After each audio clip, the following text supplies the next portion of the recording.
Hi problem గమనించండి ఒకసారి 2024 SSC సిహెచ్ఎస్ఎల్కి సంబంధించిన ప్రశ్న 2 పవర్ 256ను 17తో భాగించినప్పుడు శేషము. ఎప్పుడైతే మనకి రిమైండర్కి సంబంధించిన ప్రశ్న అడిగాడో డినామినేటర్ హారానికి సంబంధించి గమనించండి 17 గమనిస్తున్నాము. అలాగే లవానికి సంబంధించి పవర్స్లో ఉంటుంది. ఆ లవానికి సంబంధించిన నెంబరు న్యూమరేటర్కి సంబంధించిన నెంబరు హారానికి ఒకటి తక్కువగా ఉండేలా కానీ ఒకటికి ఎక్కువగా ఉండేలా కానీ రాసుకోవాలి. అంటే ఈ 2 పవర్లో 17కి సరౌండింగ్లో ఒకటి ఎక్కువ కానీ తక్కువ కానీ వచ్చే నెంబర్ ఎలా వస్తుందో చెక్ చేసుకుని ఒకసారి. అంటే ఎగ్జాంపుల్ కోసం 2 స్క్వేర్ 4 అని చెప్తాము, 2 క్యూబ్ 8 అని చెప్తాము, 2 పవర్ 4 16 దగ్గరకు వచ్చింది, ఒకటి తక్కువగా ఉంది. అందుకని క్లియర్గా మనం దీని ఏమైనా రాసుకోవచ్చు అంటే 2 పవర్ 4 అంటే 16 అని అర్థము. 2 పవర్ 4 ఈ 256 అవ్వాలి కాబట్టి 4 దీంట్లో మనకి 64 టైమ్స్ పోతుంది బై 17 అని చెప్తాం. ఎందుకు రాసుకోవాలి అంటే కనుక మనకి 2 పవర్ 4 అంటే కనుక 16 కాబట్టి 16 పవర్ 64 బై 17 అంటాం.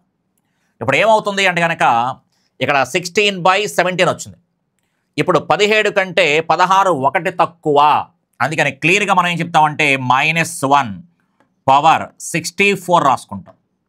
ఇప్పుడు రిమైండర్ ఎంత అంటే కనుక -1 పవర్ 64 అని రాసుకుంటాం.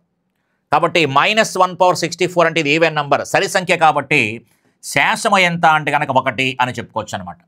ఇప్పుడు క్లియర్గా మనకి హారం తాలూకు నెంబర్ ఏదైతే ఉందో ఆ నెంబర్కి ఒకటి ఎక్కువగా కానీ ఒకటి తక్కువగా కానీ ఉండేలా ప్లాన్ చేసుకోవాలి. ఇలాంటి ప్రశ్నే సేమ్ సిహెచ్ఎస్ఎల్లో మరొక ప్రశ్న కూడా అడగడం జరిగింది. గమనించండి ఒకసారి ఈ ప్రశ్న కూడా. 8 పవర్ 6 ప్లస్ 1ను 7తో భాగించినప్పుడు శేషం అడిగాడు. క్లియర్గా గమనించి ఒకసారి ఫస్ట్ సపరేట్గా ఇది ఖచ్చితంగా 7 కంటే ఒకటి ఎక్కువగా ఉంది.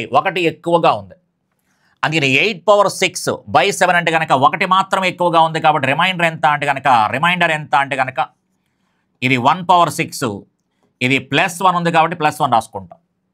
ఎప్పుడైతే 1 పవర్ 6 అన్నామో 1 పవర్ 6 వాల్యూ 1, ఇది +1 కాబట్టి టోటల్గా ఎంత అవుతుంది 2 అవుతుంది రిమైండర్. కాబట్టి రిమైండర్కి సంబంధించి ప్రశ్నలు చాలా ఈజీగా చేసుకోవచ్చు. వీడియో నచ్చితే లైక్ చేసి సబ్స్క్రైబ్ చేసుకోండి. ఈ వీడియో మీ ఫ్రెండ్స్ కూడా ఉపయోగపడుతుంది అనుకుంటే కనుక వాళ్ళకు కూడా షేర్ చేయండి. Thank you.